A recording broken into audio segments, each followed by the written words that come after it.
Բարի երեկո բոլորիդ, շատ շնորհակալ եմ, որ եկած եք այս պատգարելի ելույթին, անունս Սեպո Ասլանյան է, ես ամերիկյան UCLA Los Angeles-ի համալսարանի հայոց պատմության Ռիչարդ Հովհաննեսյանի անվան ամբիոնի վարիչն եմ և պատմության պրոֆեսոր եմ։ Ուրեմն գուզեմ ձեզի բարիք հալուստ հայտնել և շնորհակալությունս հայտնել, որ ներկա եք այս իրիկուն և գուսամ, որ հաջելի ելա և հետաքրական ելա ձեր բոլորին։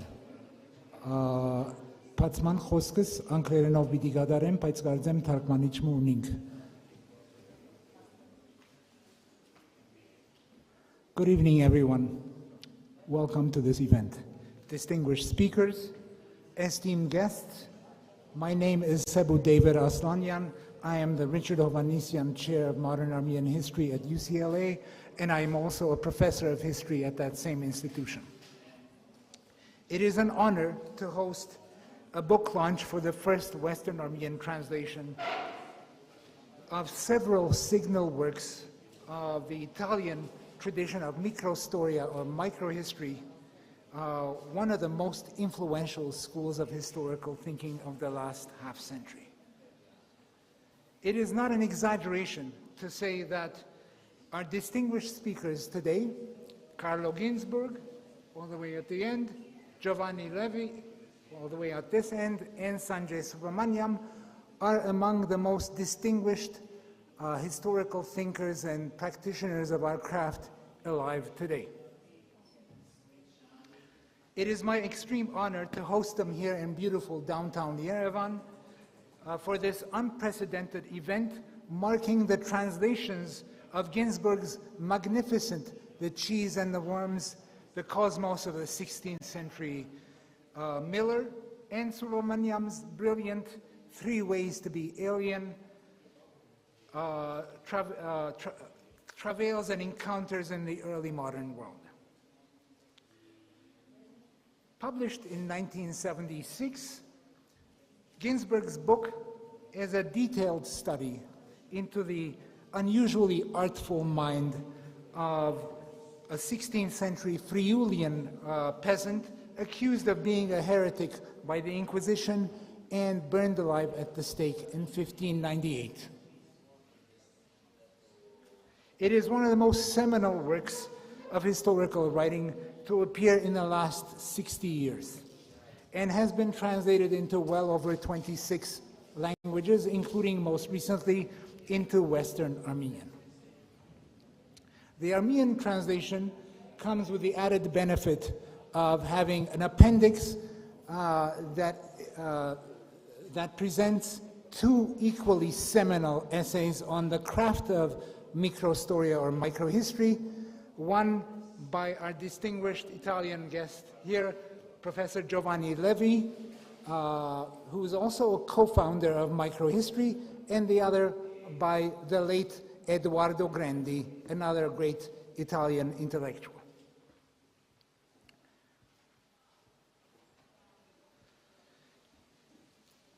Published in 2011, Subramaniam's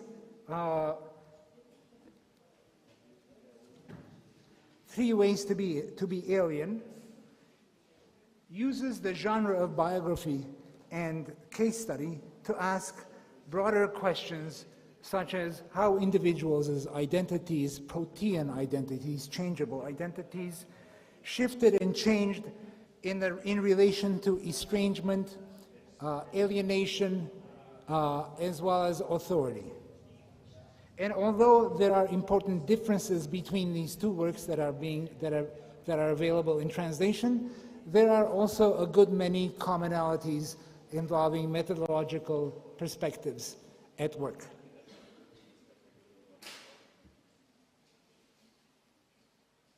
Tonight's event comes in two interrelated segments.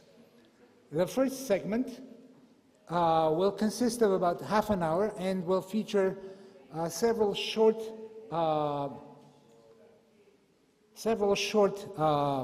presentations involving the art of translation into Western Armenian by our talented translators, Minas Lurian of Venice, and Lusig Sarabyan Güloyan of Beirut.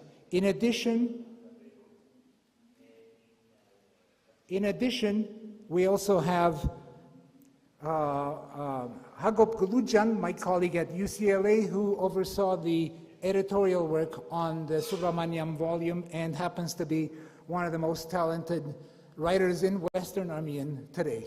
The language of Western Armenian, as some of you may know, is considered an endangered language by UNESCO.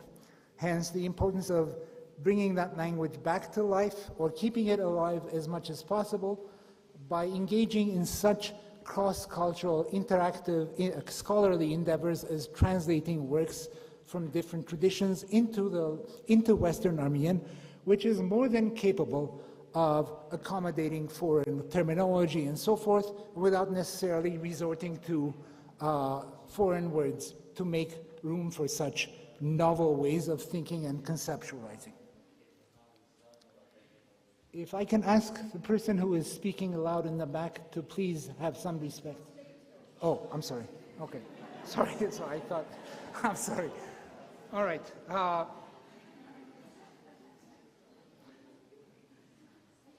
So following these brief words by the translators, I will be then playing the role of the accidental moderator and posing a series of questions to our esteemed guests on the craft of microhistory and on their works in particular, during which I hope you will be more familiarized with the importance of this tradition of historical writing.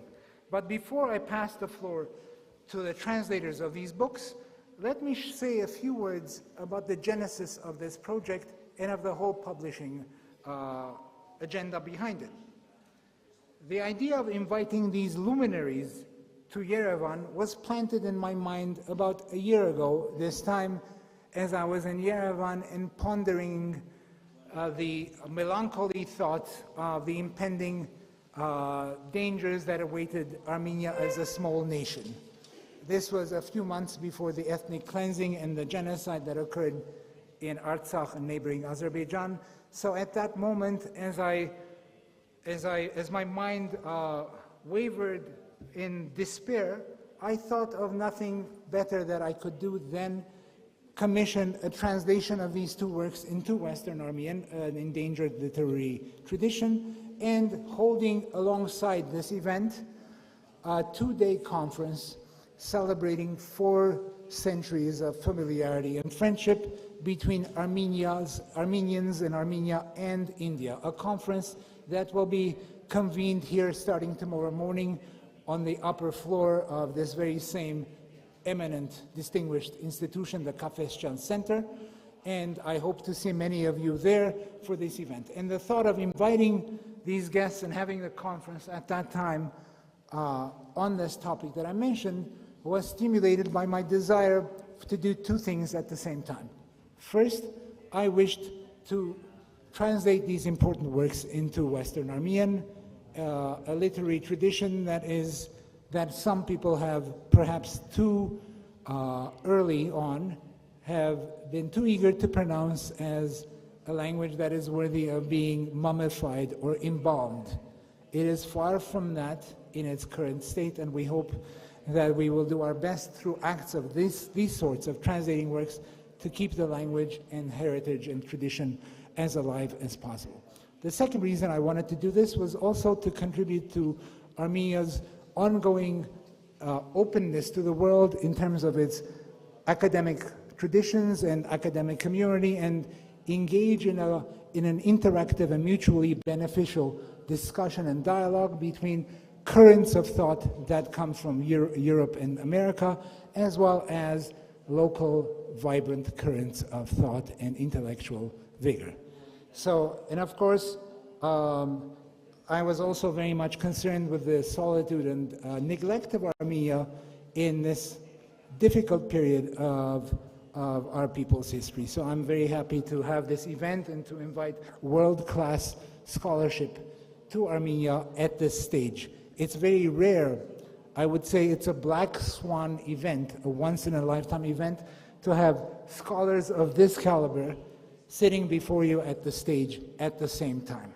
So before I pass on the floor, let me do with pleasure some discharging of some duties. And that is to say, I would like to thank our partners and collaborators here. First and foremost, I'm deeply grateful to the Ministry of Foreign Affairs of the Republic of Armenia, and particularly to my friend David Karapetyan, the General Secretary of the Foreign Ministry here, for entrusting me with organizing this event and bringing all of us together. So I'm deeply grateful for the support. Secondly, of course, I'm grateful to my partner in crime, Dr. Sona Tajirian, who is involved in the planning of these events just as much as I was from the beginning, and without whose detailed support, none of this would have materialized as we see it today. Certainly, I also wish to extend my thanks to my childhood friend, Dr. Razmik Panosian, the director of the Armenian Studies section at the Kalust Gulbenkian Foundation, as well as the deputy director of that same project or program, Shoger Margosian, for also entrusting me with the translation of Professor Ginsberg's truly seminal book, about which he will speak in a short while. Also, but certainly not least, I also want to express my deep gratitude to my own chair, the Richard Hovhannisyan Chair of Modern Armenian History at UCLA, and to the late Professor Hovhannisyan of blessed memory for endowing the funds that have made it possible for me to open up a new kind of imprint of my chair, a publishing imprint called Padma Aravelanashan +, Kragan Nor Horizonner, or Historical Literary New Horizons.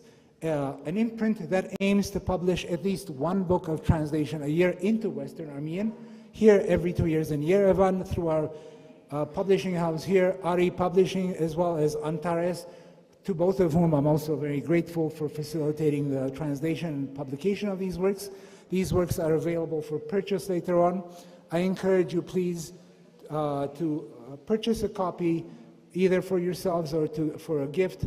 I'm sure that our authors will be more than happy to give you an autograph, and I assure you it will be indeed a historical document to keep in one's possession. So without further ado now, I will briefly say a few words about our first speaker, who will address the condition of Western Armenian diaspora, as well as the endangered status of the language, Dr. Hagop Guludjan, who regretfully could not join us here in person, but was kind enough to record himself, and we will be listening to a recording of his in Armenian. There are English translations of these Armenian speeches for anyone who's interested. They will be on a website that you could find out after this event is over. But without further ado, I welcome Hagop to the stage, at least the virtual stage, to say a few words. Thank you very much. And I will come back later on for the Q&A with our speakers.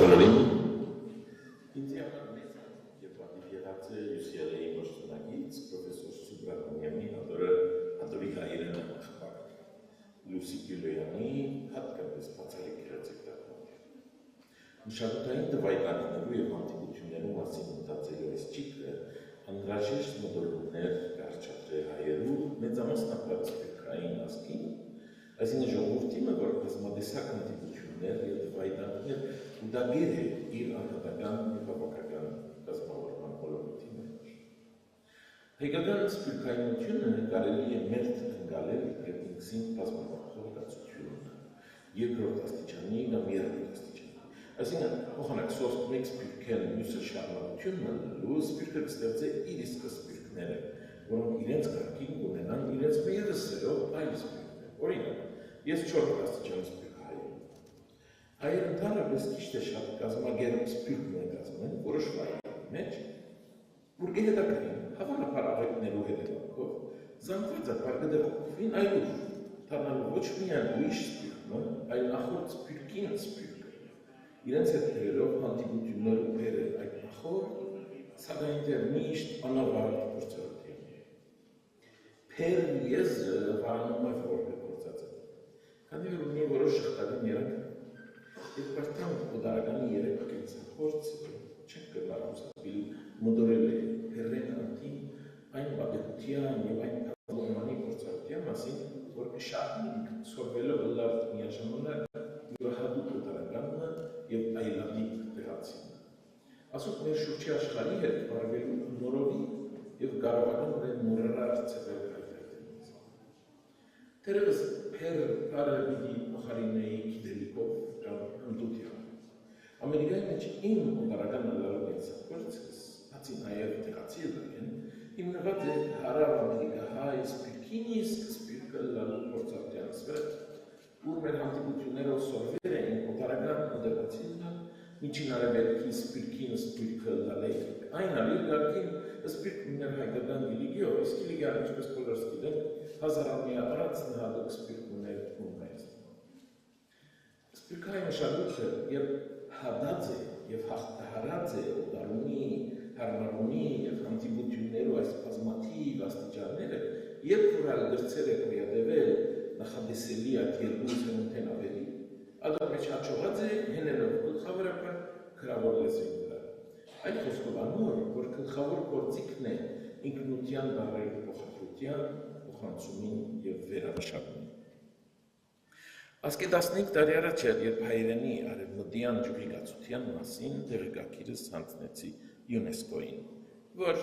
հաջորդ տարի ադոր հետևանքով արևմտահայերենը որոշապես վտանգված լեզուներ չանեց։ Ադիկա պատճառ եղավ բավական աղմուկ եւ բազմաթիվ ջիքերու հաջորդ տասնամյակին։ Անոնցում շատերը մնացին սոսկ հայտարարության սահմաններում մեջ։ Հանձնաժողովներ եւ աշխատանքային խմբակներ կազմվեցան արևմտահայերենի պաշտպանության համար։ Այնուհանդերձ միայն փոքրաթիվ նախաձեռնություններ է, որ իսկապես նպատակադրեցին լեզվի գենսավորման ջիքեր գործադրել։ Լեզվի գենսունակությունը անոր շուրջ պաշտպանական պատեր շարելով չէ որ գնա, այլ անոր ներարգելով ավելի եւ վերանորոգ կյանք, գենսալից շարժումը։ Այդ վերջին հղացքը, այսինքն կործել լեզվի գենսունակության խնդիր, կհամընկնի այս երկու թարգմանություններով կատարածին։ Հայ գրական լեզվով վկայված առաջին նախադասությունները իրականության մեջ թարգմանություն էին, ճանաչել զիմաստություն եւ սխրա, դիմանալ սպանս հանճար ինչպես բոլորս գիտեն։ Այլ խոսքով թարգմանությունը ի հայտ բերապ այս գրական լեզվի գենթանության կամ գենսունակության առաջին նշանները։ Հայերենով առաջին մեծ գիրքը 5-րդ դարում թարգմանություն էր Աստվածաշունչը, որին հետևեցան երկար շարք այլ թարգմանություններ։ Բացառելով Աստվածաշունչը, ընթերցումի նպատակով աշխարհապարով հրատարակված առաջին հատորը ևս թարգմանությունն էր Ռոբինսոն Քրուզոն, արևմտայինով դպված 1817-ին։ Հայ լեզուն եւ գրականությունը քաքատներ նվաճեցին ու միաժամանակ քայլ բահեցին ու խոսակցության մեջ մնացին աշխարհին հետ, որով հետև դեպապար ու շարունակ թուրսը թարգմանեցին դեպի ներս։ Դարացիորեն իմաստներ փոխադրեցին ուրիշ վայրերը դեպի սեփական իմացական վայրեր որ լեզուն։ Ասիա կատարվեցավ հարադեվոր 5-րդ դարում կամ 10-րդ դարում կամ 18-րդ կամ 19-րդ դարում բոլորն հայ մշակույթի ոսկետարյան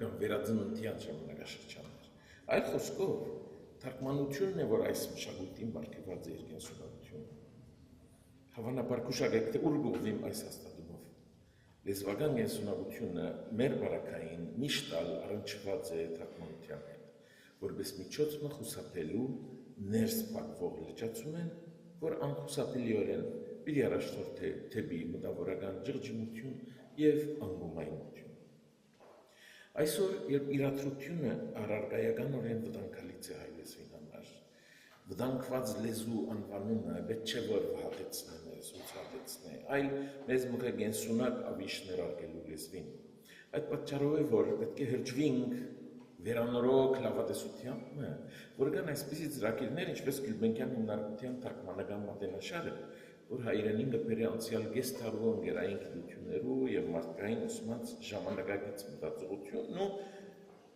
բարաբաշար Գինզբուրգի հադորը այս ծրագիրի երկրորդ շարքին մաս կկազմի։ Իսկ Սանջայ Սուբրամանյամի երգը նախախայրիկն է թեր ավելի նոր մատենաշարիմը, որ ավելի ևս պետք է երջանկացնե մեզ։ Սեբու Ասլանյան հրացած է վատմա քրական մատենաշարը, որ կփորձե անտին անցնել տասական պատմակրութենեն, հատկապես նպատակադրելով, որ հայերենը մտածե պատմությունը։ Լեզուն ամենեն ավելի գենթանի ու գենսունակ կլա, երբ կմտածե։ Ու այս մատենաշարի նախագիծը գնցեր է բոլոր այն նախադրյալները, որոնք արևմտահայերենը մղեն մտածելու խորապես, քննականորեն եւ ինչու՞ չէ ստեղծագործ կերպով։ Վստահաբար իր նվաճումները հերարցակելով նաև թեպի արևելահայ գրական լեզուն։ Մեր ներկայացության մեր թարգմանությունը կըմբռնեմ որպես իմաստի փոխանցում երեք ձևով։ Նախ, ինչպես ասի արդեն,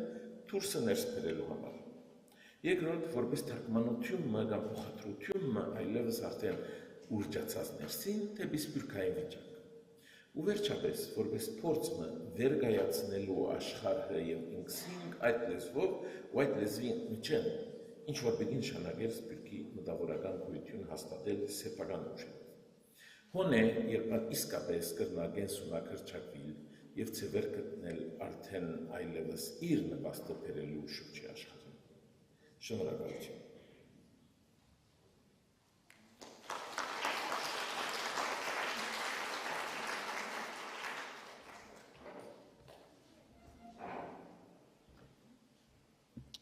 And now I invite to the podium Minas Durian of Venice, an old-time friend and a very talented translator, a cultural broker in many ways, and an Italian-American, Venetian-Armenian cross-cultural broker.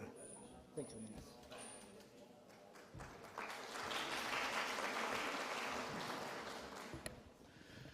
Minas. I don't know if you prefer me to speak in Armenian or in English.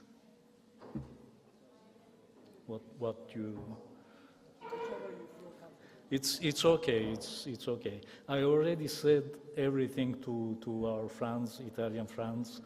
I could talk in Armenian, but okay, let's continue in English. It's okay. So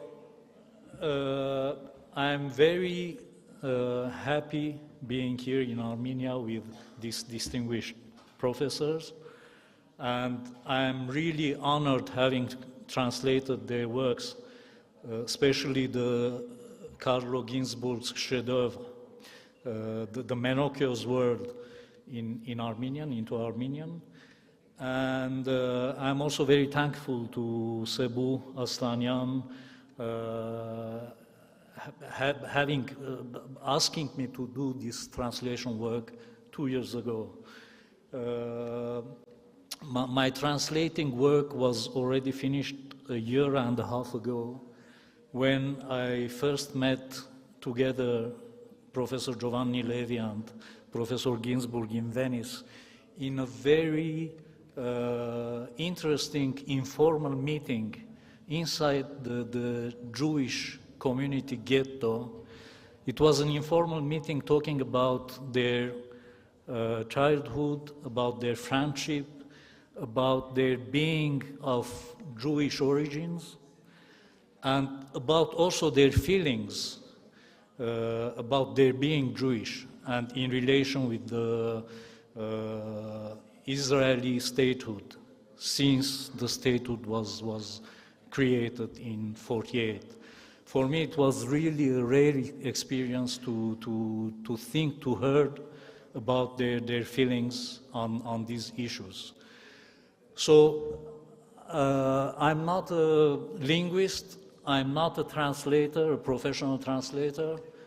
I have a music background, and I'm a music producer, also directing a cultural center which main aim is to study the role of the Armenian medieval architecture in the context of Near Eastern Christian architectures. And it was an initiative launched and created inside the Politecnico of Milan, the University of Milan, at the initiative of, every one of you knows about Professor Adriano Novello, Alpago Novello, and the team of architects working with him. So this center was then, at the beginning of the 90s, it was transferred to Venice after restoring a historical palace inside the property of the ancient Armenian school Murad Raphael. And since then, we are present with our archive, with our library inside that building. Once there, I created inside that institution the music section, and mainly we document, we organize, we make commissions to living also Armenian composers and realize their works on the European stages. So when Sebo asked me to translate, I already had an experience translating books on the request of the Gulbenkian Foundation, because it was hard to find translators from European languages, Western languages, into Western Armenian. So I was first asked to edit Professor Mark Neshanyan's translation of Giorgio Agamben's chef-d'oeuvre, What Remains of Auschwitz. That was, I think, the first publication of the entire series, published in cooperation with the ARI Foundation, Literature Foundation, and also thanks to them for these publications. Then I was asked to translate the two last parts of Edward Said's Orientalism. Then this was the third request coming from Sebu Aslanyan. So once I finished the work, then Sebu thought, I think it was a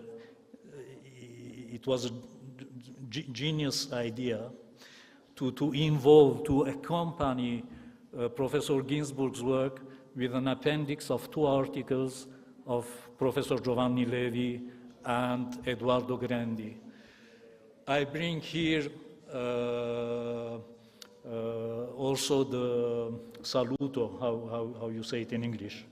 Greetings of Eduardo Grandi's widow, who partly lives still in Venice. She was very happy of this translation too.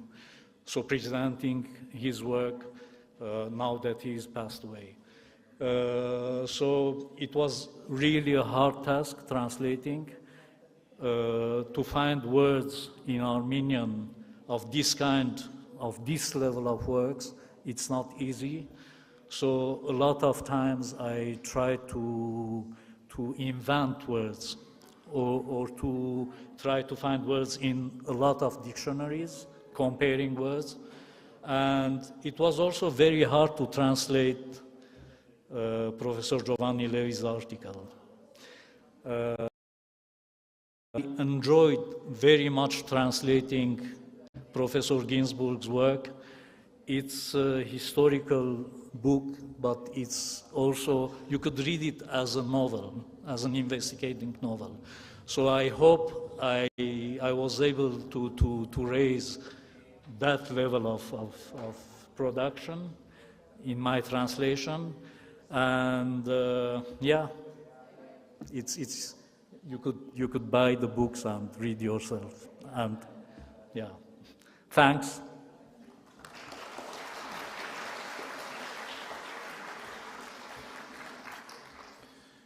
And now I invite Lusig Serabian Guloyan to the podium. Lusig. Lusig is also a very old, long time.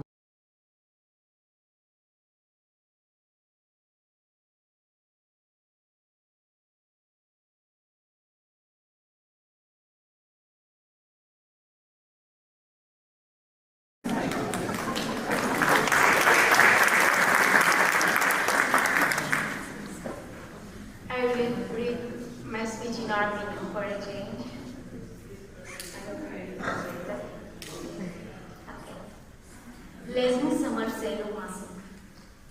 Անվանի Քրիսովա Մարկ Նշանյան արիթով արևմտահայերենի նման լեզվով մթարգմանելը համազոր նկատած է երբեմնի ապրող մարմնի մահացումած արարքի, այսինքն զմրսելու կամ անապատան պահելու։ Վերջին մեկ տարի, մինչ արևմտահայերենի կթարգմանեի Sanjay Subramanian's հրաշալի Theory Alien, Traverse that encounters in the early modern world, Antrakartsa Hadaragin նույնքան հավանական ընկալում։ Քիքին հիմնական խաղապարները, ինքնության և օդարումի թանավեճը, այսօրվան ընկերության համատարած մեկ երևույթը ըլլայ ամջին, գուշ է վերազննչյան ինքնացևավորումի թաղապարը։ Իբրև թարգմանիչ, ըսկացի, թե օդարումը ոչ միայն առանցքային նշանակություն ունի հավաքական և անհատական ինքնացևավորումի մեջ, այլև գարդացել է անհետացման եզրին հասած լեզվով աշխատող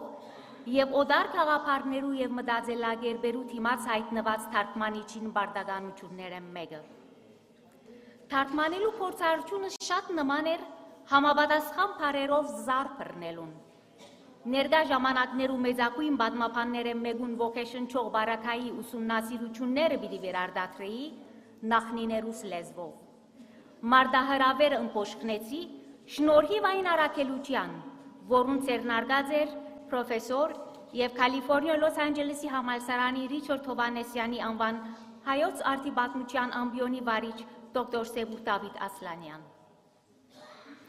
Լեզուն գերտա ուր որ գուզե, սակայն ըսկայուն է քրագանության առաջադրանքներուն նկատմամբ։ Ումբերտո Էկոյի այս խոսքը հնչեց, երբ լեզվական տարածքներ կգդրեի ջարդար խմբակիրիս Հակոբ Գյուլյուջյանի հետ։ Զարին ուղին հուսատրիչ էր, երբ օրինակ թեմ հանդիման քալու բահերը քլորեցի, 4 բառերու ընդմեջեն արտացոլելով encounters եզրին խորությունը։ Եվ ասիկա բավական լավ ծարայեց շփում են կամ հանդիպում են ավելին փոխանցելու քիրքին էջերեն։ Այնուամենայնիվ, ինչպես Սուբրահմանյանի գլխավոր հերոսները, անիկա հադեց սահմանները վերջավորության հանդիպություն բառին մեջ խտացնելով կարողականությունը հավանական փախումին, զրույցին, վեճին, փոխադարձ կասկածին, սագարգության կամ համակրանքին։ Հանդիպությունը կրնա խորտ թվիլ շատերուն, սակայն ինքնին իր սահմանումը ունի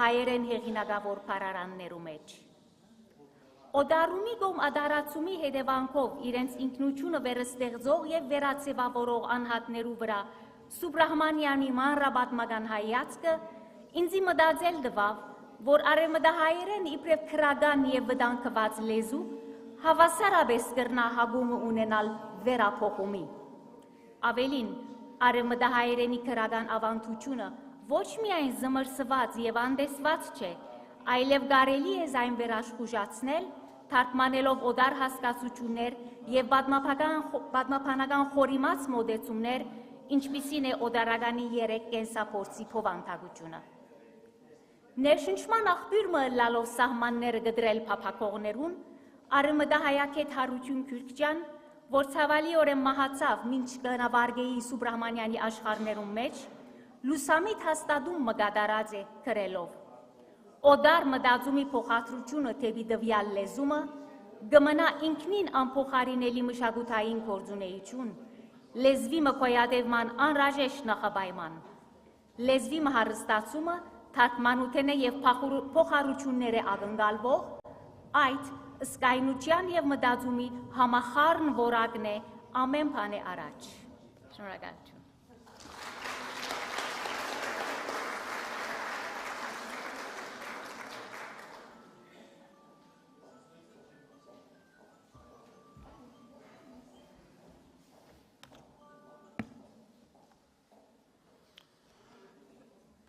So now we will begin with our informal Q&A session. I will be posing a number of questions, maybe up to 5 if we have time.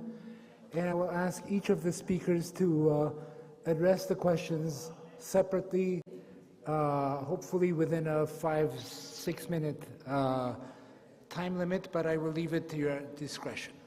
So the first question I have for each one of you is a question that relates to the importance of the genre of the biography as a heuristic device for historical work and critical historiography.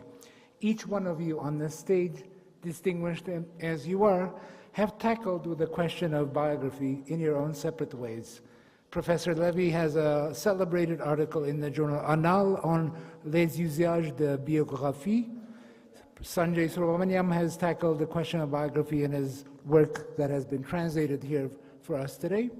And of course, Professor Ginsberg, with his own critical analysis into the mind of Menocchio, has also dealt with issues of biography beyond just Menocchio himself. And so my question to each one of you is, how do you see your own biography, your own biographies, your own formative experiences as intellectuals, as writers, as historians, being pivotal to shaping your own intellectual production? Does your own biography have a role in your own literary historical production? And I will first ask Professor Ginsberg to respond to this question, and we will go this way, and then we will move on to the next. And there will be times where the questions will be mixed. So, thank you. It's a great joy, it's a privilege, it's an honor to be here and to be involved in this extraordinary event. I would like to thank Sebu Aslanian and my translator for making this event possible. My answer would be tortuous and disappointing. When I was 20 years old, I decided to try to learn the historian's craft. Now, these words, the historian's craft, imply an allusion to the title of Marc Bloch's posthumous methodological work. And in fact, I'd read this work and I was deeply impressed by it and deeply impressed by Bloch's heroic work and death. Now, I immediately felt a comparison and a kind of analogy between Bloch's death and involvement in anti-fascist resistance and my father's involvement in anti-fascist activity and death. My father was born in Odessa. He grew up in Italy. He started teaching Russian literature in Turin. He refused to swear an oath of allegiance to the fascist regime, and so his academic career was over. And during the German occupation of Rome, my father was the director of an underground journal, and he was arrested. He was recognized on the basis of a previous trial. He had spent 2 years in jail for his anti-fascist underground activities, and he was put in the section of the jail controlled by the Nazis. He was tortured. He died there. Now, certainly my father's invisible presence deeply affected my own biography. And so even, let's say, my approach to Marc Bloch's biography was filtered, so to speak, by my father's life and death. But there was something more specific, because when I decided to try to become an historian, I was under the impression of a book by Marc Bloch. I had read Le Roi Thaumaturge, in English, The Royal Touch, published in 1924. And this book, when I read it in 1959, was practically forgotten. It had not been reprinted, and later it had been translated into Italian. I wrote an introduction and so on. But retrospectively, I was struck by many things, including this. Bloch says, the book is about, let's say, a power ascribed to French and English kings to heal people suffering of scrofula, a illness affecting the glands of the neck. And Bloch says this belief, if taken in isolation, could be regarded as an anomaly ridicule, a ridiculous anomaly. But through this ridiculous anomaly, it's possible to throw some unexpected light on the attitudes of people in a very longue durée perspective, I would say now, using Fernand Braudel sentence, towards English and French monarchies. Now, this idea of anomalies is something which affected my trajectory until now. Did I regard Menocchio's case? No, this is already too quick. Did I approach Menocchio in a biographical perspective? No. Menocchio was for me an anomaly. An anomaly. I was, let's say, going through a document, a manuscript in Udine, a list of the first 2,000 trials celebrated by the Friulian Inquisition, and at a certain moment I came across a short reference to a peasant who believed that the world was born from putrefied matter, and I was struck. Only 7 years later I started to work on this case. But in between, I was working on another case, which was also anomalous, meaning the case which was not related to a biography, meaning the Benandanti case, a group of people, men and women, counter witches who believed to fight the men against the witches and to identify witches, the women,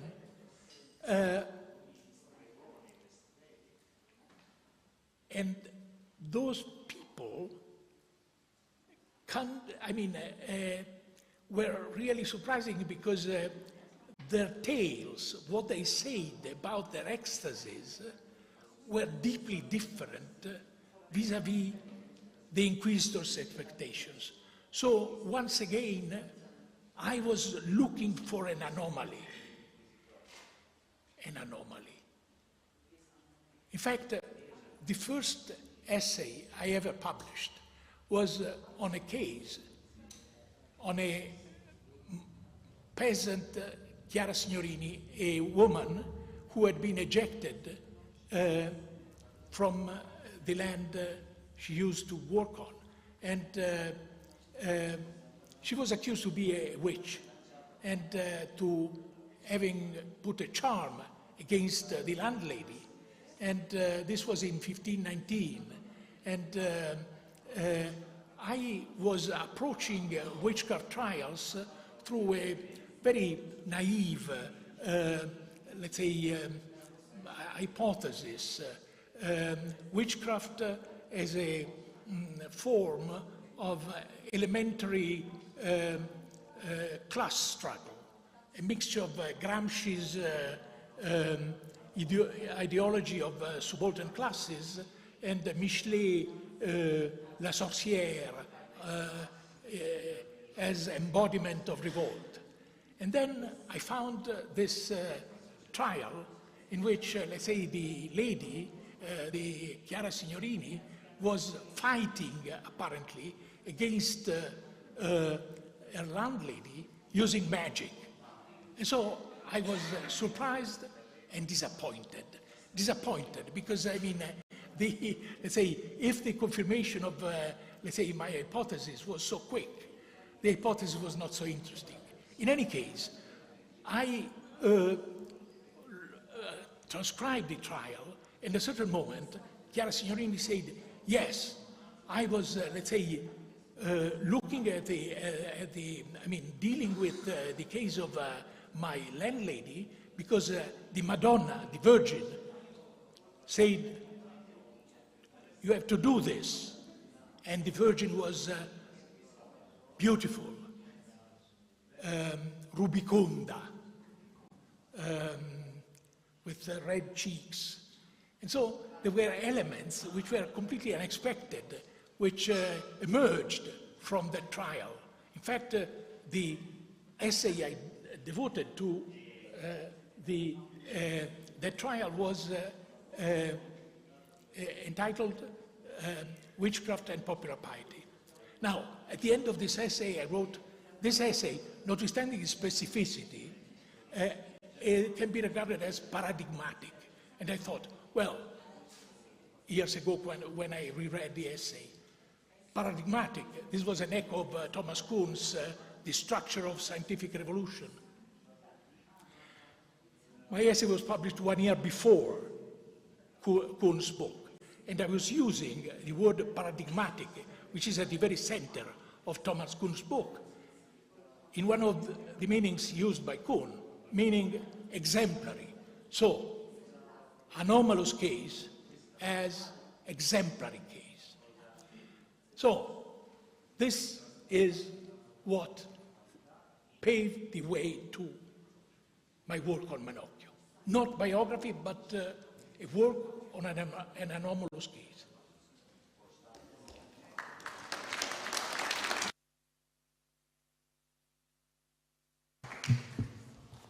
So let me take a very different approach to this question, which I'll permit myself because Carlo and I have talked so many times about these things.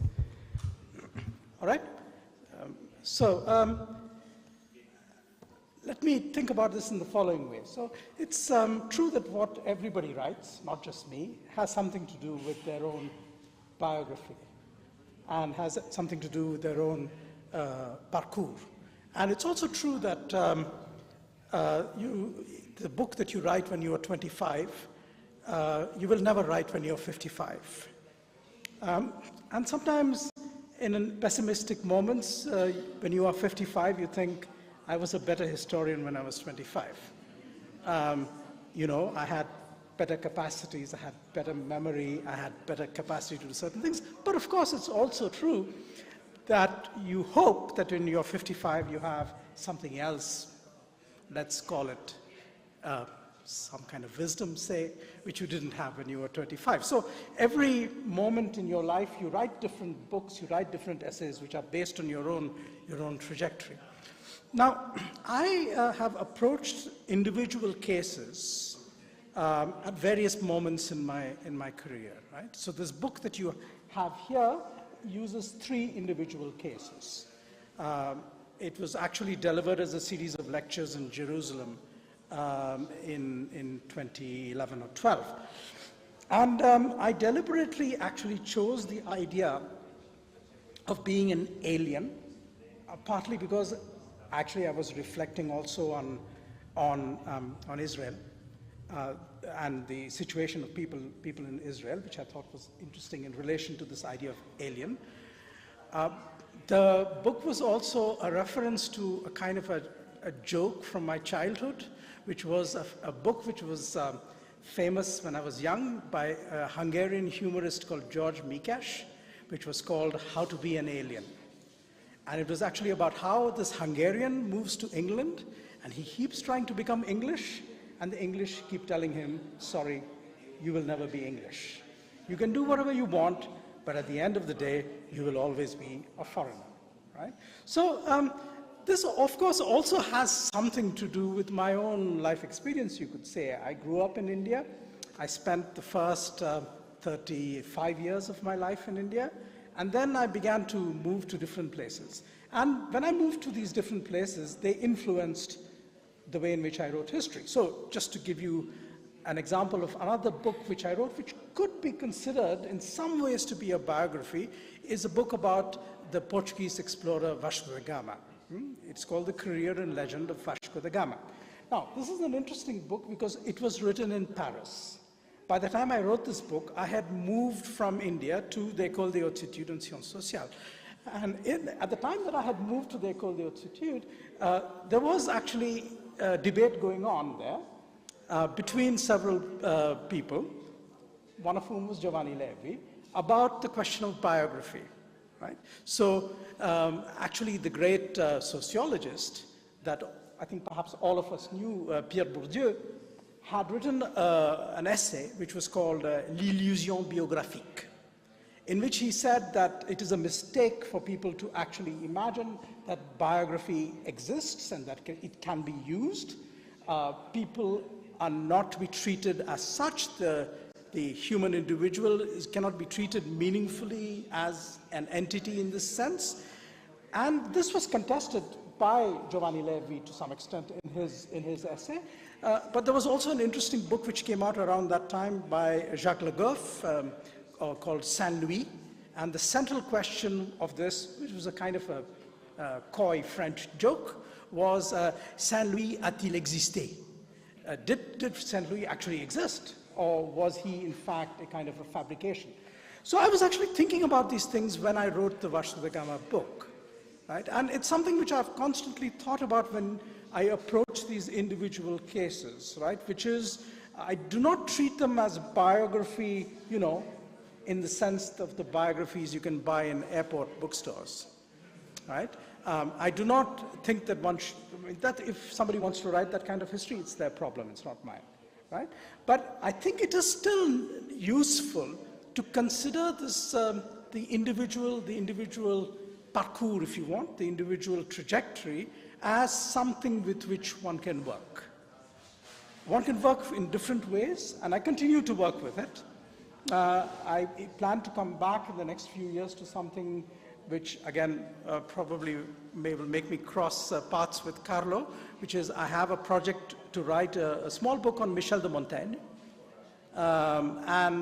Again, you know, Montaigne is someone who's considered in some circles in his essays to be someone who wrote one of the early modern autobiographies or autobiographical reflections. It's sort of useful also to use this as a way of going back and forth between biography and autobiography. I can perhaps just end with a small joke, if Carlo will permit me, which is that there is something about which I've always had this amusing exchange with Carlo, which is whenever one says to Carlo, "When are you planning to write your autobiography?" And he says, "Never, never. I will never write my autobiography."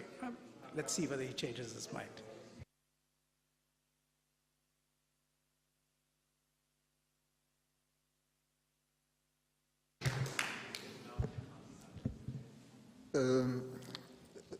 Io parlo in italiano, già questo è un dato biografico, perché non so a sufficienza l'inglese per spiegarmi.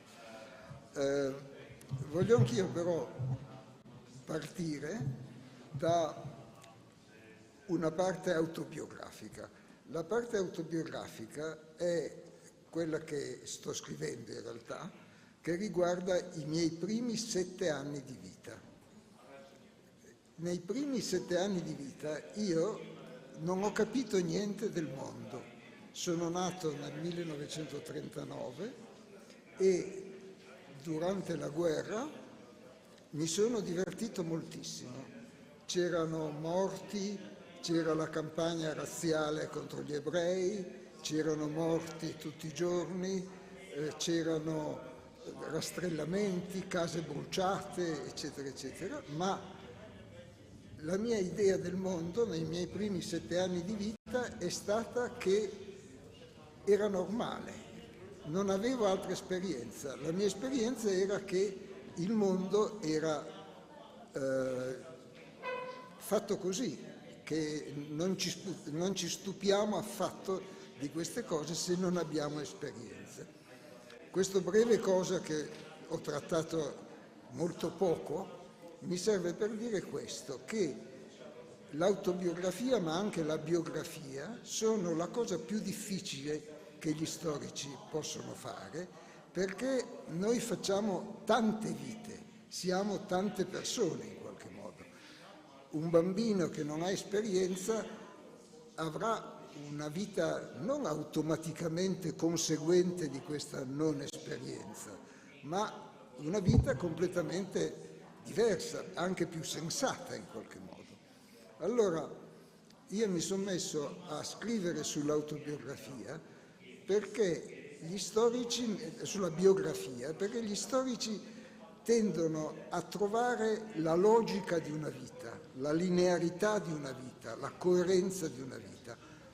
In questo gli storici sono molto lontani dai romanzieri, per esempio. Pessoa o Musil hanno costruito delle vite complicatissime, incoerenti, ma coerenti in qualche modo. E per gli storici questo è molto difficile perché noi lavoriamo su una documentazione obbligatoria, ma anche insufficiente, parziale. Tutti voi e tutti noi pensiamo di tenere dei documenti in casa, ma sono miserabili, non sono la nostra vita, non hanno nessuna completezza sulla nostra vita.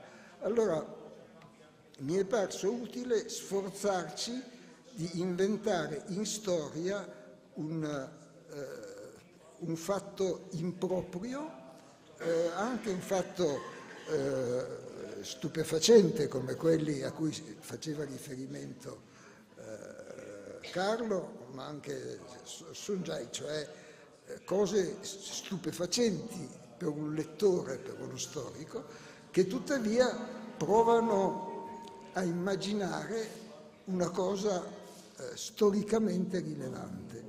Allora io sono arrivato a questa conclusione che do semplicemente, che la storia cerca di arrivare a costruire tipi e generalizzazioni, ma queste non sono storie, sono la parte più povera della storia, che contemporaneamente però queste generalizzazioni suggeriscono un ventaglio di risposte singolari, localizzate. E credo che questo spieghi molto del nostro mestiere di storici. Noi abbiamo una scienza generale che produce non una conoscenza perfetta, ma che suggerisce delle domande che saranno numerosissime, saranno un ventaglio di risposte localizzate, specifiche e così via. Allora, voglio finire adesso in un modo leggermente polemico. Credo che le biografie come le illustra Carlo e come le illustra Sunjai sono diverse da quelle come le penso io, cioè sono fatte legate a degli elementi concreti, ma non sono biografie. Allora mi sono sforzato di provare a costruire una cosa che ha già fatto Natalie Zemon Davis in qualche modo, di immaginare una coerenza di qualche tipo o anche un'incoerenza che sia al di là della documentazione, che derivi dalla nostra riflessione su qual è l'insieme della vita probabile dei personaggi che studiamo. Finisco facendo una dichiarazione impropria. Per questo adesso sto costruendo un libro che è composto di 7 biografie improbabili. Queste 7 biografie sono biografie di persone che non hanno capito la realtà, cosa che capita molto spesso alla gente, di non capire esattamente la realtà in cui vivono. Mi sono accorto che in tutta la mia ormai 60 anni, 80 anni di lavoro storico, io ho sempre lavorato su persone fallite, su persone che non hanno realizzato quello che pensavano che era giusto realizzare.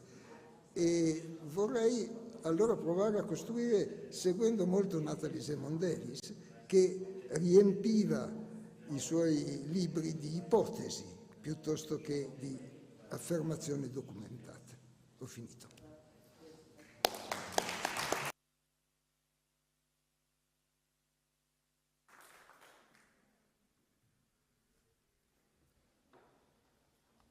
So my next question is much more general and hopefully will give us a sense of what microhistory is all about here. As we know, it's a very influential school, has been around since the 1970s. And what's interesting among many things about it is that every practitioner even, and every historian has a different understanding of what the term actually means, if it means anything definable. Some people have described it as a style of writing as opposed to a school. So I would like, again, in the order in which we proceeded, to hear a few words about how you understand the notion of microhistory and what importance in this notion you place on the idea that Edoardo Grandi introduced into it quite a few years after The Cheese and the Worms came out, of the oxymoronic term eccezionale normale, or the exceptional normal, translated into Armenian as the patsarik sovoragana. So if you could address very quickly what you think, what you take to be microhistory and how the exceptional normal fits into it. I think Professor Ginsberg already touched onto that several times in his opening speech, but I pass on the floor to you.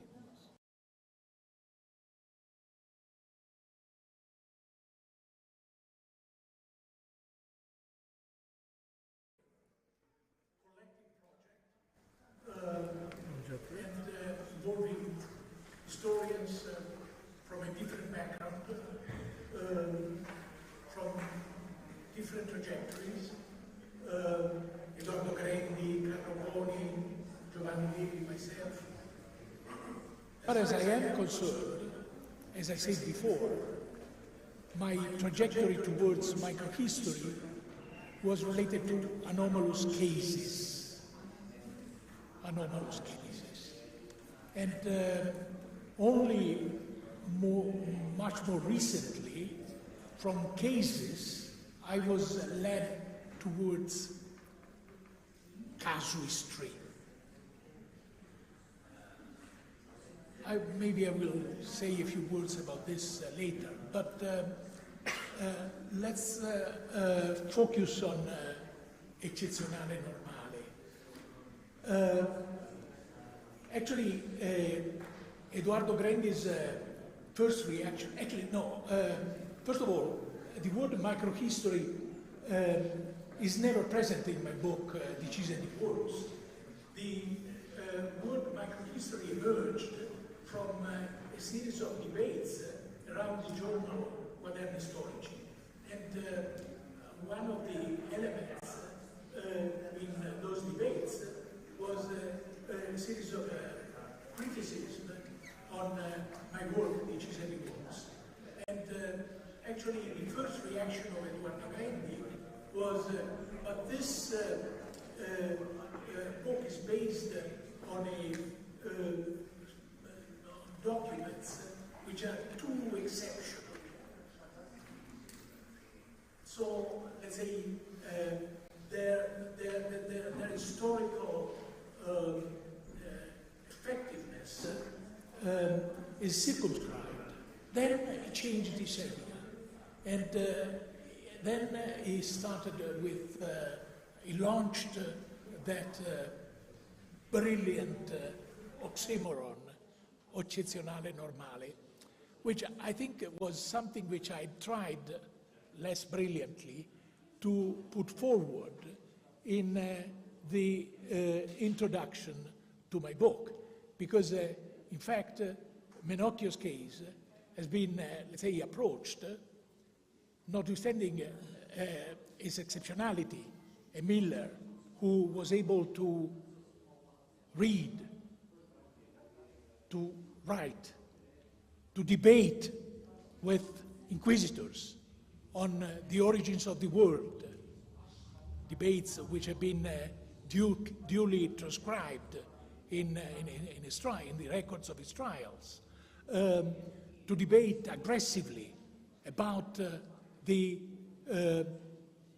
hierarchy, the social and religious hierarchy. So all this is certainly exceptional. But when I was confronted with his books, the books he mentioned in those trials, I was struck by the fact that there was a filter which was, let's say, retrievable by the way in which he made comments about those books. And that filter was related to a previous oral culture. That was my hypothesis. In fact, I think that, let's say, the translatability of Menocchio's case is related, first of all, to Menocchio's powerful, extraordinary personality, and secondly, to two elements which are easily translatable. In other words, his aggressive attitude towards hierarchies, and then the interaction between oral culture and written, printed culture. Now,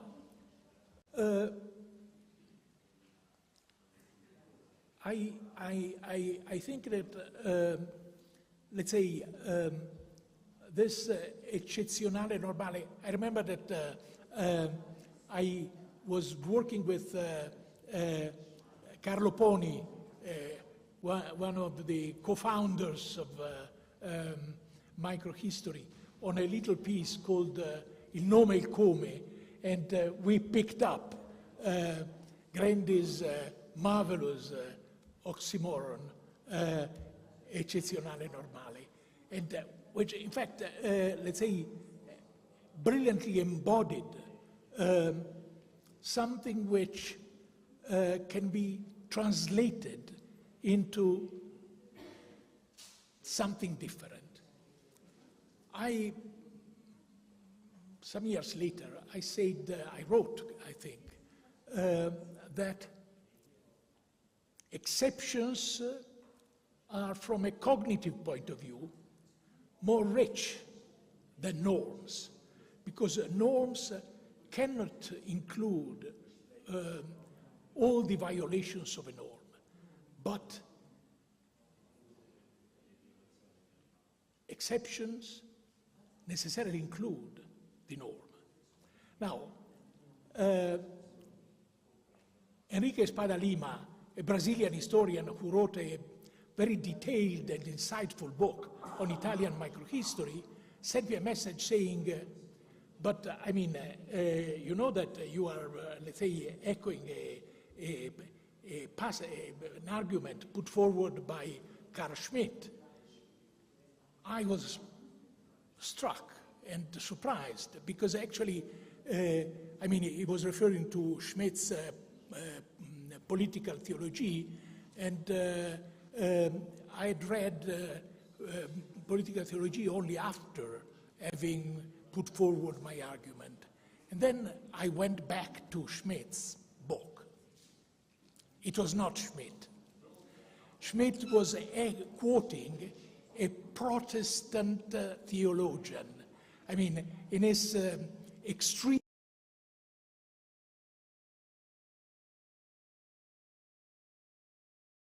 to quote the name of this Protestant theologian, Kierkegaard. And actually Kierkegaard put forward this argument, which I think is a very powerful argument. And this argument should not be confused with Foucault's argument about Pierre Rivière. In other words, that the exceptions are existentially more rich. No, this is not what I'm saying. What I'm saying is that from a cognitive point of view, exceptions are more rich. So I think that microhistory can be regarded as the embodiment of this approach. But this is only my version of microhistory, of course. Insofar as, let's say, documents which are exceptional may be regarded as something which refer to norms, to something which is much more widespread. And so the problem is to start from the uniqueness of those documents in order to put forward generalizations, questions, answers. I think that the distinction is irrelevant. Here, maybe divergence between Giovanni and myself, but even, let's say, an answer, it's potentially a question if we think about Karl Popper's notion of scientificity. So, I mean, the problem is that a case is never unique, even if it looks as unique. And so, this relationship between uniqueness and something which is more than unique seems to me, and this is certainly at the center of your work, Sanjay, and actually at your work, Giovanni, as well, is at the center of different versions of microhistory, including my own.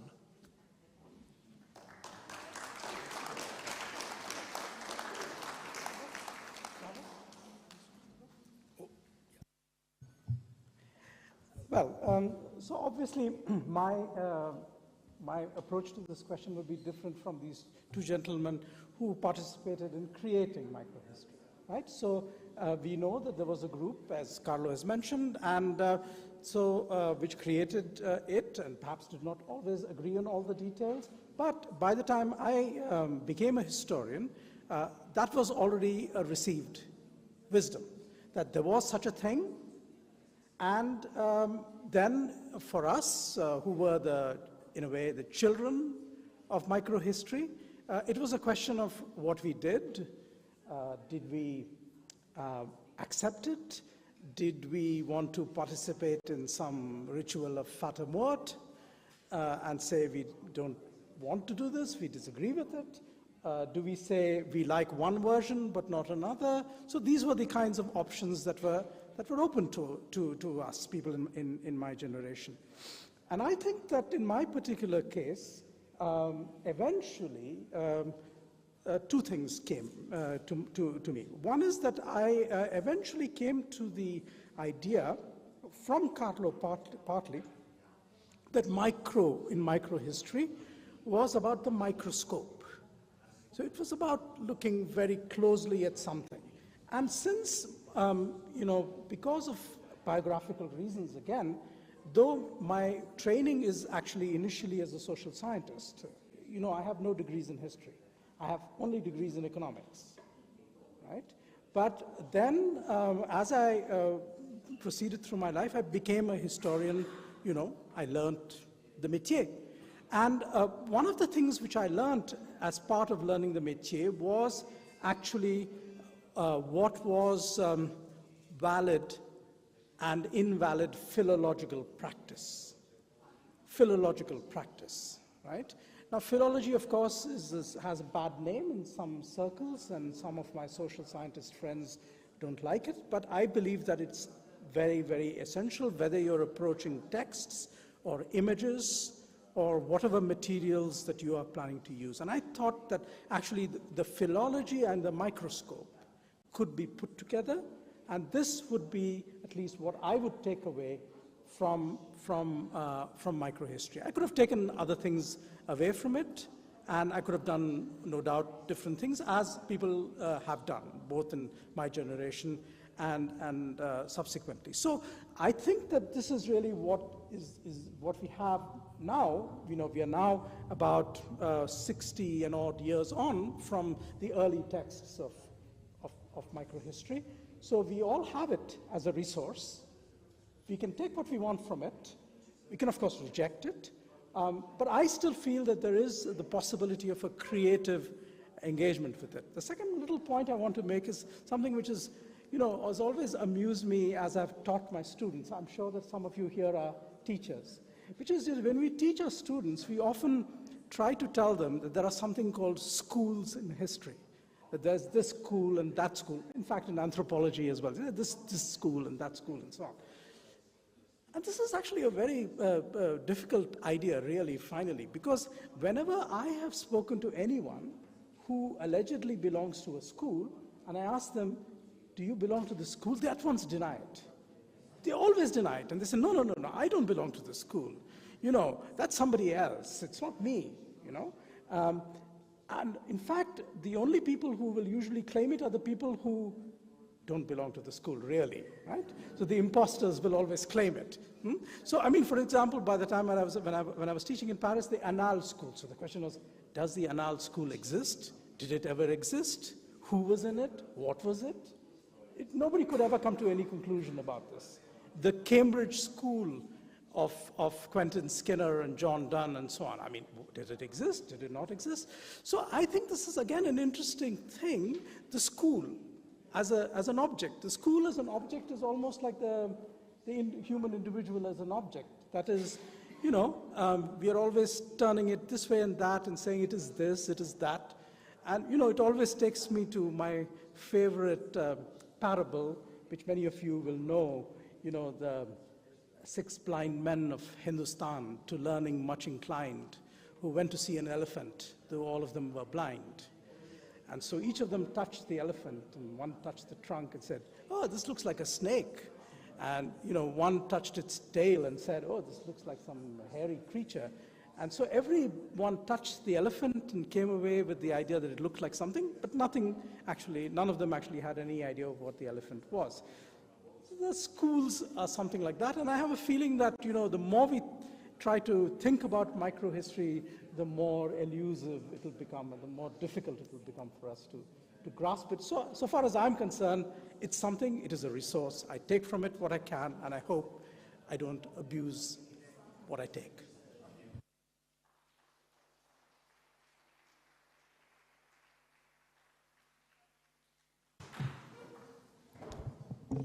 Yes,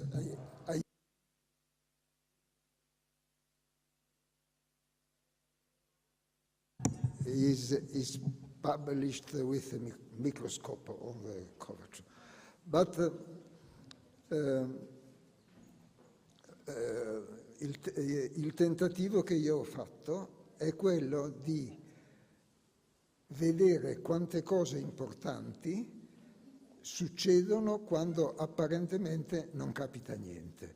Cioè è una frase di Musil, ma io credevo di averla inventata io, poi ho visto che l'avevo copiata senza volerlo da Musil. Allora un giorno in archivio ho trovato un libro di un prete completamente stupido che faceva l'esorcista e segnava tutti gli esorcismi che faceva. Per esempio scriveva: ho dato un secchio di acqua santa da bere alle mucche del paese che erano malate, cioè faceva delle cose strampalate. Specialmente studiava il male che possedeva gli esorcizzati, cioè per esempio c'era uno che aveva perso un braccio nell'assedio di Bratislava e lui lo esorcizzava non perché crescesse il braccio, ma per far sparire il male che gli aveva prodotto questo male. Un altro aveva ucciso sua moglie e lui l'ha esorcizzato per togliergli il male che l'aveva portato. Cioè erano contadini stupidi e esorcista stupido. Questo era meraviglioso. Quante cose si possono capire da una storia così assurda, così anche stupefacente, perché non si trovano gli elenchi degli esorcizzati nel 1600 da un prete contadino.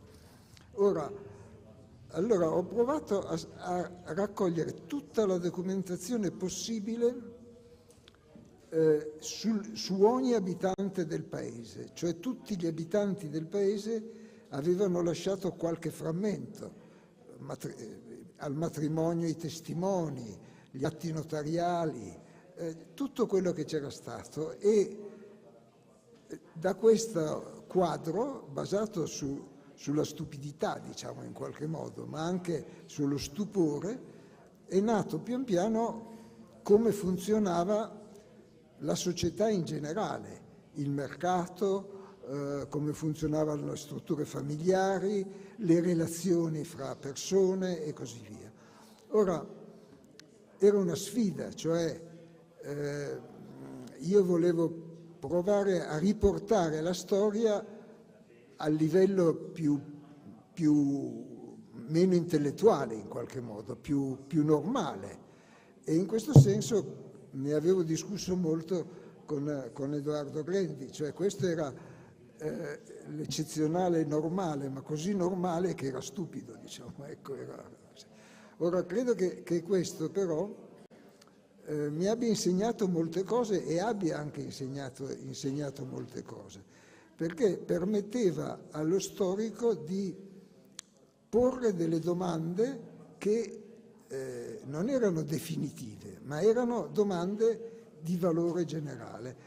Quando tutto questo si svolge in un paese di 300 anime, nel Piemonte, la Cina ha tradotto questo libro, la Russia ha tradotto questo libro. Allora, una cosa che stupisce è dire: ma perché una storia così stupida è interessante per la Cina? Credo che questo derivi dal fatto che effettivamente l'idea è che si può generalizzare la domanda, come funziona il mercato della terra in uno di questi casi, ma non è necessario che funzioni così. Un collega francese mi ha detto: nel paese che ho studiato io era il contrario di quello che dici tu, ma io ero ben contento, non era una generalizzazione, era una domanda. E su questo, tutte le volte che incontro Carlo, litighiamo su questo discorso, sulla generalizzazione e la particolarità. Litighiamo anche su altre cose, ma questa mi pare quella in cui ho più ragione io, diciamo. Ecco. Grazie.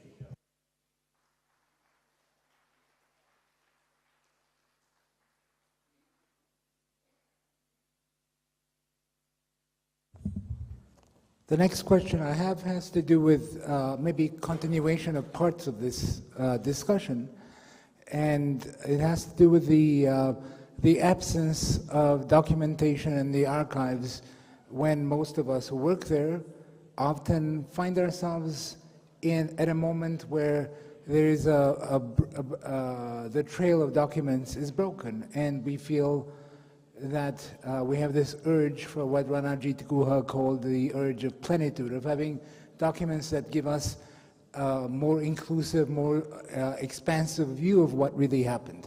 But often enough, we all know that that really isn't the case, that the documents leave us with more questions than answers.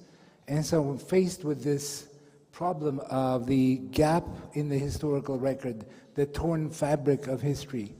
Some historians, including the late and great Natalie Davis, have responded to this conundrum by resorting to a subjunctive kind of tone of writing history and using qualifying phrases like perhaps, possibly, could have been, and they use their imagination to fill some of those absent spaces. Some people accept that approach to writing history, and others, as with the case of a famous debate in the American Historical Review with Robert Finley, have serious questions about that approach of using possibly and so on I mean, a certain degree of using possibly, and perhaps is normal, perhaps, but if you use too many of those phrases, then some people would argue you blur the boundary between historical practice and literature. So my question again to you is, do you find that approach of the subjunctive way of filling gaps in the historical record an acceptable practice of history? Do you find your own way of dealing with this conundrum? Do you have any comments on this, the gaps that each one of us faces almost all the time when we're dealing with a trail of documentation and suddenly we realize that there is a silence in the past in the historical record? We'll begin again with the same clockwise direction. Well, first of all, I would like to say a few words about Sanjay's remark. Personal reaction, because when he said microscope and philology, I inevitably thought about my family background. My father regarded a great philologist, Sant'Orre de Benedetti, as his teacher. And actually my father worked on a edition of Giacomo Leopardi's Canti in a famous series inspired by Benedetto Croce. So he regarded himself as a philologist. On the other hand, microscope. My grandfather, my maternal grandfather, was an internationally known histologist, and 3 of his pupils received a Nobel Prize, which is quite unusual. And actually, when I was a child, my grandfather brought me to visit his, the place where he was working and his lab, and he showed me a microscope, and I looked at it, and I saw a yellow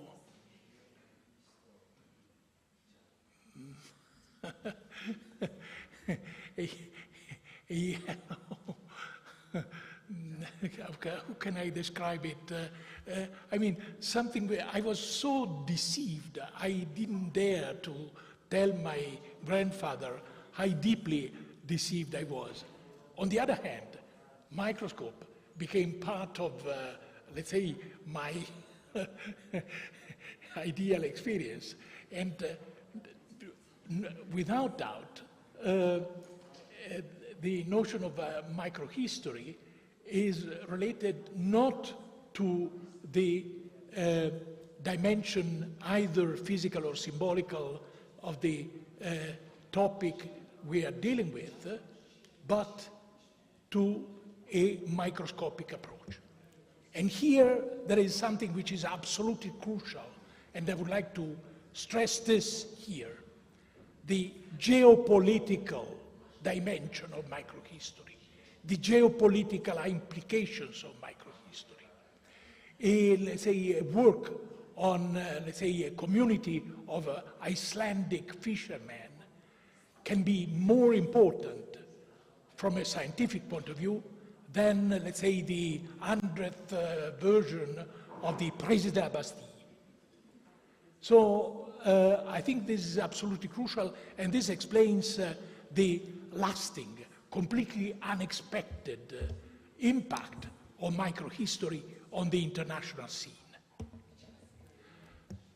As far as, let's say, the perhaps and so on and so forth, I was touched because when we decided to include in our series, the series directed by Giovanni Levi and myself for the publisher Einaudi, Microhistory, Microstorie, we decided to include Le Retour de Martin Guerre. I wrote a postscript, and the postscript was entitled Proofs and Possibilities.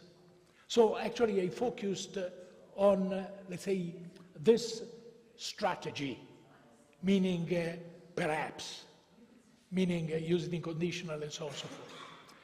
Why?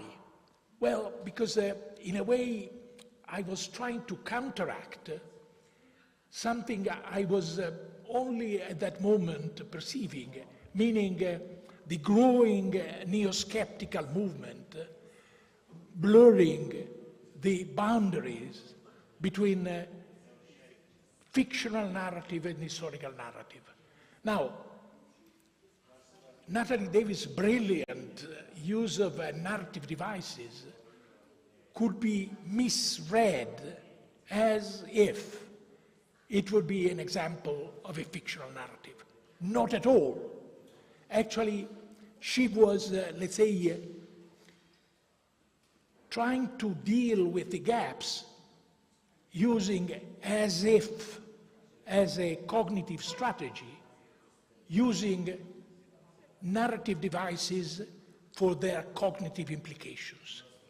And this is something which, in a way, I was learning from the debate, the discussion with her, and later on, I, for instance, in that series in which both of us were present in Jerusalem, the Menachem Stern lectures, I wrote a lecture on a blanc, on a blank space, trying to read this blank space from an historical point of view. Which kind of blank space? Well, this was a fictional blank space, isolated, pointed out by Marcel Proust in Gustave Flaubert's L'éducation sentimentale, when the hero, Frédéric Moreau, when there are barricades in Paris, is running towards a barricade and he sees a National Guard pointing a gun towards him. C'était Sénécal, blank. Il voyagea. And Proust says this blank is the apex of Flaubert's work. I mean, kind of ambiguous praise, but in fact, I mean, it's fantastic. And so I tried, because that was a real challenge, to read, to interpret this blank as something which could be read as historical, in a historical perspective. So this was in a way, I mean, something triggered by Natalie Davis' experiment in her book on Martin Guerre. So, and I think that this fight against neo-skeptical attitudes is something which, I mean, I've been dealing with for decades, since, well, when I came to UCLA and I discovered that the most brilliant students were absolutely taken by this kind of fashion. And so the problem was to counteract, because I was thinking about something, well, different at a different level, meaning Antonio Gramsci's reflection on the revolution in Western Europe. And he said, where there would be two strategies, guerra di posizione, trenches, or guerra di movimento, counteracting. And I thought, well, certainly it's the second one we have to follow. We have to attack. And then I discovered that one of the most powerful weapons of those neo-skeptics, meaning that all narration is, all kind of narrative is in fact based on rhetoric, implied a surprising forgetfulness of the fact that there are two traditions of rhetoric in let's say, in Europe, meaning a tradition starting with Aristotle, in which proofs are crucial, and then another tradition, explicitly anti-Aristotelian, put forward by Friedrich Nietzsche, in which proofs are not only marginalized, but are a target. So we have to make a choice, and we will not make a choice. We will be unable to identify forgeries like false diaries of Hitler. Thank you.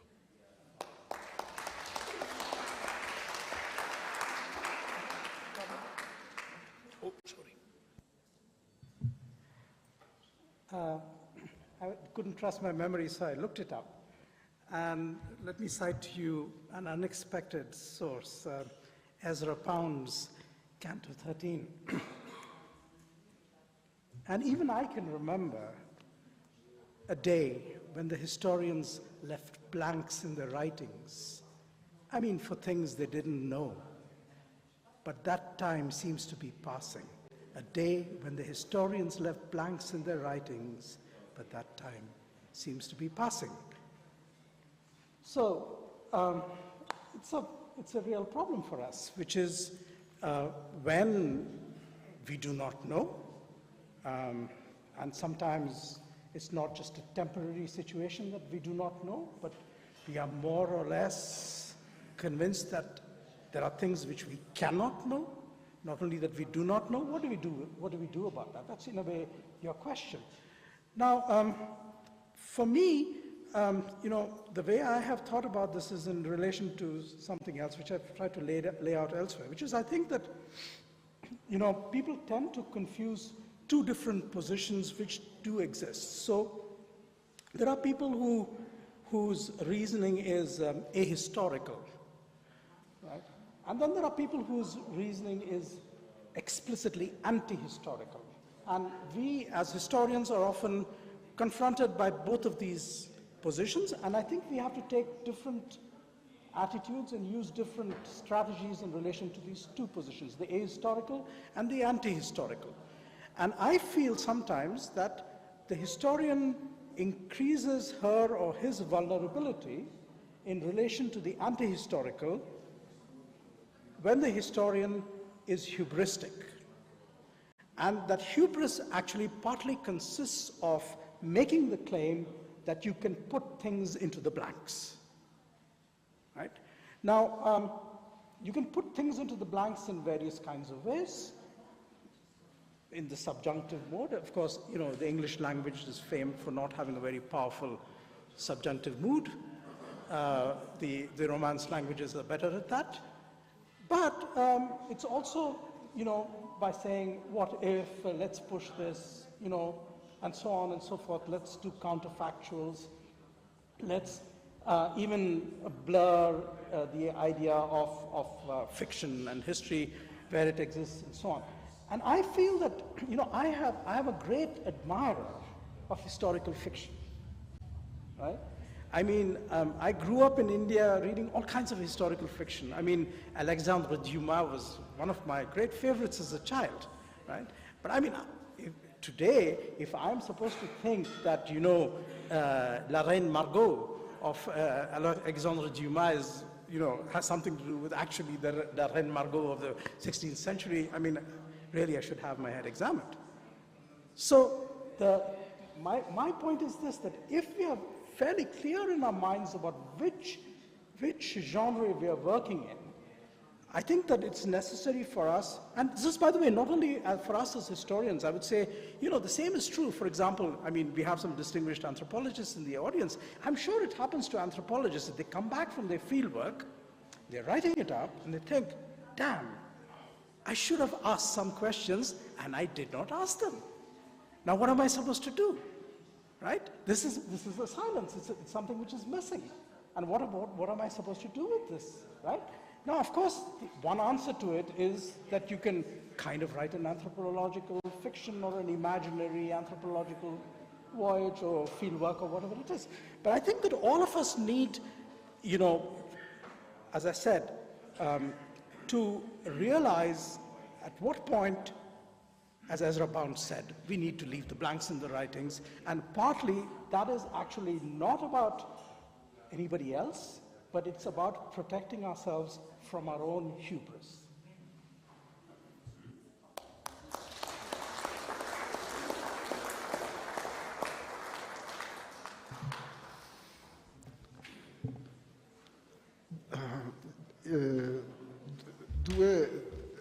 Due osservazioni. Una deriva da un fatto, un articolo che Brodel mi ha chiesto per una rivista dell'Accademia delle Scienze dell'Unione Sovietica. E in questo articolo io ho messo 5 pagine, fra il resto, su un personaggio misterioso che era un missionario in Cecenia, era tornato in Piemonte, poi a Roma, e diceva: io ho comandato la rivolta contro Caterina II. Questo si chiamava Boetti, Luigi Boetti. Allora, lì per lì tutti hanno detto: questo è un pazzo. Ma poi, scavando nella vita di Boetti, cosa che non ho finito di fare, ho trovato 5 enormi volumi manoscritti in cui lui organizza la Cecenia dopo la rivolta da lui presieduta. Ora, lì per lì ne avevo parlato con Franco Venturi e lui ha detto: ma non sgonfiare così. Invece Brodel aveva detto: beh, interessante, vediamo un po'. Non ero andato avanti, ma adesso in vecchiaia ho pensato di leggere questi 5 volumoni che sono nell'Accademia, nella biblioteca della provincia di Torino, quindi sotto gli occhi di tutti, ma nessuno li ha mai guardati perché erano l'opera di uno strano personaggio. Allora, questo è per dire che è un po' la cosa di Natalie Simon Davis, cioè c'è una cosa che ho dovuto rifiutare, che è quella di dire: questo signore non ha nessun interesse, perché uno che scrive 5 grossi volumi che arrivano in una biblioteca pubblica, che nessuno guarda, qualcosa c'è sotto, non è solo un pazzo, diciamo, è un signore che... Allora, lì c'è un gioco sulla fantasia, cioè noi ci viene in mente una fantasia, cioè andiamo avanti, vediamo se riusciamo a romperla come fantasia e trovare la verità. È un po' il caso di Martangeri in qualche modo, vediamo se ne può cavare qualche cosa.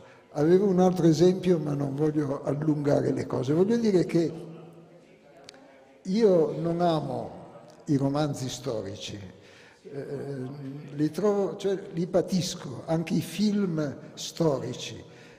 Forse mi piacciono di più questi affreschi che sono così paradossali, che sono storici ma paradossali.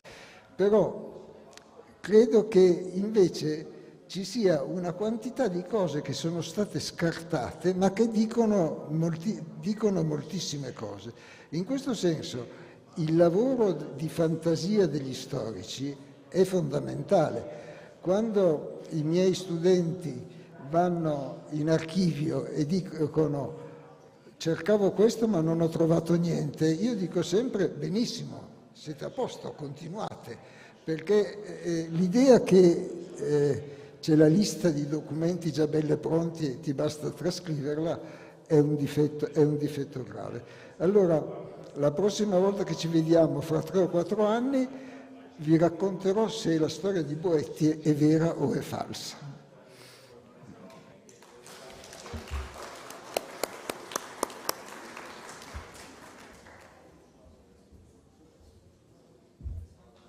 Well, I'm sure that we're all very tired and we're running a little overtime, so out of respect for our guests, I am going to call the session, this session to have successfully ended very soon. But before I do so, I do want to make one correction, one oversight that I made, and that is that I would like to acknowledge the presence with us of his ambassador, His Excellency, the Ambassador of Italy, Alfonso Di Risso, who has been kind enough to take time to be here today. So thank you so much, Ambassador. And now, I'm grateful to each one of you for this very, very fruitful conversation. I will invite all of us to the reception that we have. The books are available for sale. You can have them signed by our distinguished authors. And should you have any questions, and you're lucky enough to corner one of them, you can have your own question session with them. Thank you so much, all of you, for coming today.